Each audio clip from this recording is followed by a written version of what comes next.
बिस्मिल्लाहिर्रहमानिर्रहीम अस्सलाम वालेकुम नाज़रीन, मैं तुहाडा मेज़बान असगर गुजर। तुसीं वेख रहे गुजर टीवी आरफवाला। हर रोज़ बेहतरीन आला क्वालिटी जनू लैके दोस्तें में चल रही है। अज माशाल्लाह बहुत ही खूबसूरत एक मझ की वीडियो लैके दोस्तें में हाज़र होए हैं। दोस्तों मझ वेखनी है, कच्ची है, दिन आसमान किन्ने कड़ जाए दिन 10 दिन सून दे लै जाए। मैनू हड्डी एक मैनू खुड्डा चंगा सोहना, चमड़ी मैनू बड़ी बरीक कतरी कतरी सेरा माइनू किंगरी वाला, थोड़ा जहा मत्था सफैद तो निकुड़ का माइनू निशान है नहीं। लिबास माशाल्लाह अगे पिछे दोस्त चेक कर सकते हैं। पंडा का लिबास खुड्डा टाका माइनू चंगियां चौड़ियां ते चमड़ी माई दी बिल्कुल बरीक रेशम वर्गी। दोस्त चेक कर जिथों मर्जी चुंडी भर लो। कुशल बरीक माई दी नस्ल जात वाली है। हल्तियां बदर शदर जड़े सब है पोले पे मई भरेगी। है बटन नीली दे दो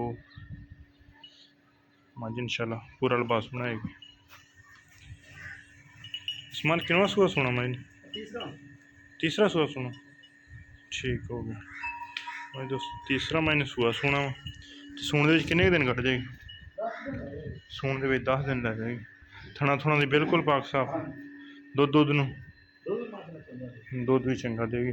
चोण माइन नरम होएगा। दुद्ध किन्ना को पिछले सूए पुछया या नहीं पुछया ही नहीं। सही हो गया। हल्तियां बदरा शिदरा सब भरनियां माई ने हैं।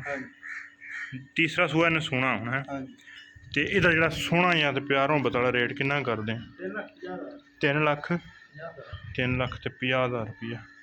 थन माइनू सोना वा, सिर माइनू सोना वा, धौन माइन लम्मी है। मोड़ के काठा के विच रखा है। जनमन सिंह कट के गोल नहीं किया, नस्ल जात वाली है।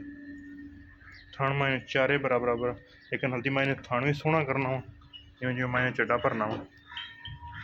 प्यार रेट के कमी पेशी हो जाएगी किन्नी थोड़ी बहुत ठीक हो गया। 3,50,000 डिमांड आ, हल्की फुल्की कमी पेशी हैगी है। अगर वीडियो पसंद आती घटी दा रहन बाहर यार दोस्तों ने शेयर चैनल में सबसक्राइब। 3,50,000 डिमांड करते मज नस्ल जात वाली बेनस्ली नहीं। तीसरा सुहा सोना दुध नहीं छलाड़ा 15-18 किलो सुकून न करी जाएगी। 3,50,000 रेट के कमी पेशी ज़रूर उम्मीद करने का वीडियो आएगी दोस्तों पसंद। अगर वीडियो पसंद आती लाइक शेयर तो माशाल्लाह दी कमेंट। रबता नंबर 0300 पिछे मोड़े 0300 मोड़ पिछे 0300 567 2355 यही व्हाट्सअप यही कॉल नंबर। लोकेशन तहसील आरफवाला ज़िला पाकपुर शरीफ। एक अगली तो नवी बेहतरीन वीडियो ना फिर दोस्तों में हाज़र होंगे। उस टाइम तक अपने मेज़बान असगर गुजरन की इजाज़त। अल्लाह हाफ़िज़।